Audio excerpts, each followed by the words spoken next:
kita lanjutkan pembahasan video sebelumnya tentang 3 pendapat tentang makan minumnya jin.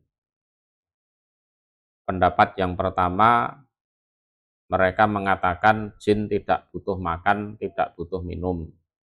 Nah, ini pendapat yang keliru karena jelas bertentangan dengan Quran hadis. Pendapat yang kedua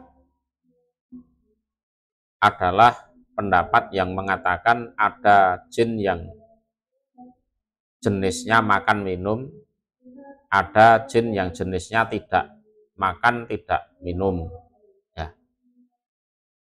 Nah, jin yang tidak makan tidak minum ini adalah jin yang murni, yang bentuknya angin. Ya nggak makan, ya nggak minum, ya tidak punya keturunan. Ada jenis lain yang istilahnya berbentuk hantu yang bisa mengubah bentuk dirinya dengan sihir. Ya gendruwo atau kuntilanak atau pocongan atau suster ngesot atau apa itu. Jadi mereka menggunakan sihirnya. Nah, sekarang pendapat yang ketiga.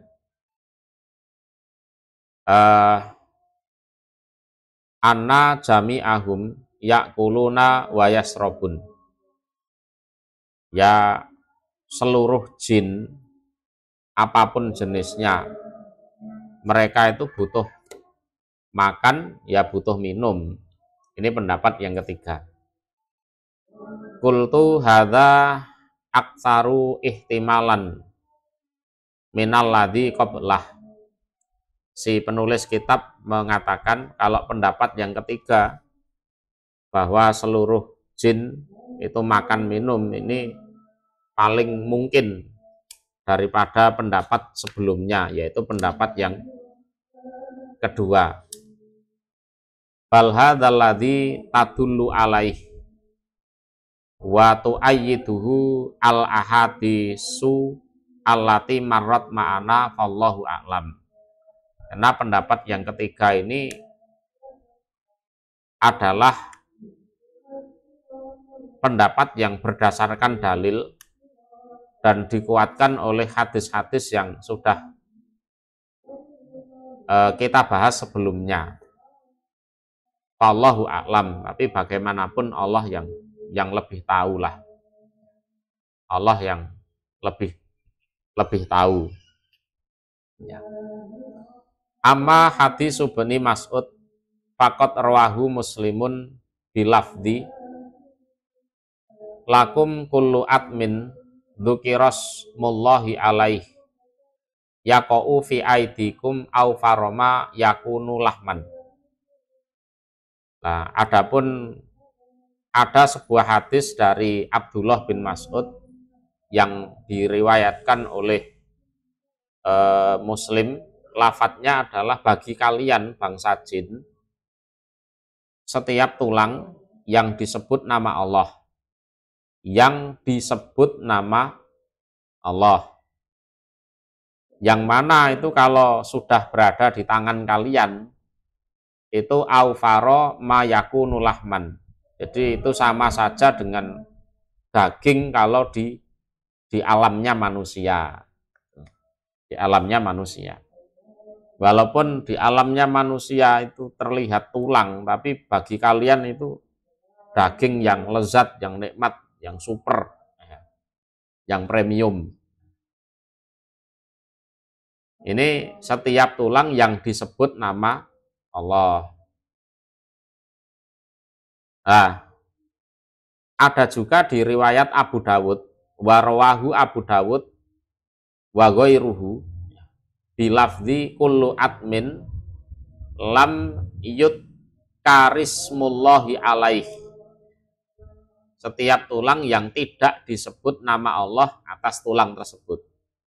Nah, ini kalau di hadis Muslim disebut nama Allah, Kalau di hadis Abu Dawud tidak disebut nama Allah, sama-sama tulangnya.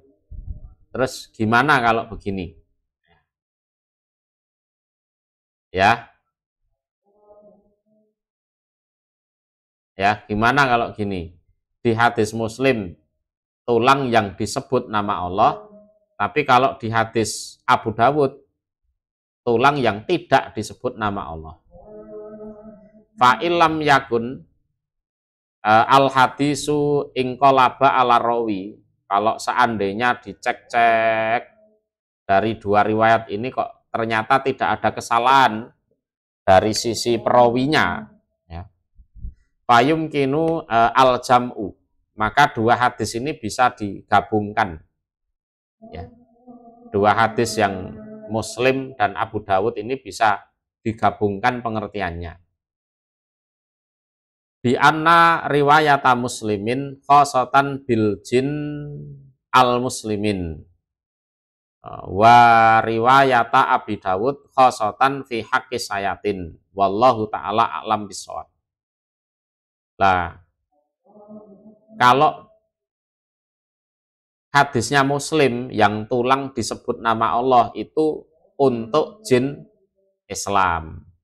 Kalau di Abu Dawud tulang yang tidak disebut nama Allah itu berarti untuk setan, jin-jin kafir itu ya. Jadi kalau dua hadis itu digabungkan, nah, pengertiannya ya, tulang yang disebut nama Allah, ya tentunya itu kan bekasnya manusia kan, manusia makan kambing atau ayam atau daging unta, ya disebut nama Allah, lah tulangnya sisa kan, dibuang. Lah kalau disebut nama Allah itu nanti calonnya akan dimakan oleh jin Islam. Ya. Kalau tidak disebut nama Allah atau bahkan disebut nama berhala, ya sudah itu nanti calonnya dimakan setan, ya, dimakan setan. Itu kalau dua hadis tersebut digabungkan. Kemudian berikutnya as-syaitanu lahu kurun. Jadi setan itu punya tanduk.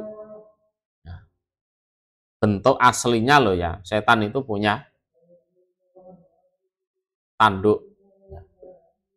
An Amr bin An Basah radhiyallahu anhu qala Rasulullah sallallahu alaihi wasallam inna samsa tatlu baina kornai syaiton. Jadi terbit antara dua tanduknya setan. Nah, dari ini si penulis buku menyimpulkan bahwa setan itu punya tanduk. Watagrubu baina kornai syaiton, dan terbenam juga di antara dua tanduknya setan. Ini setan dalam bentuk aslinya. Jadi kalau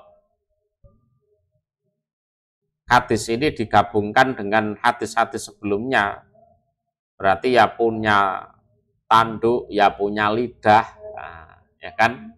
Karena sempat setan itu dibanting, dicekik sama Rasulullah, terus Rasulullah merasakan dingin lidahnya setan. Al-jin yatasakkaluna wa yatasawwaruna. Jin yang bisa menjelma, berubah bentuk menjadi bentuk yang lain. Nah, ini bisa menjelma jadi manusia, bisa menjelma jadi binatang, ya. Tapi insya Allah akan kita bahas di video berikutnya.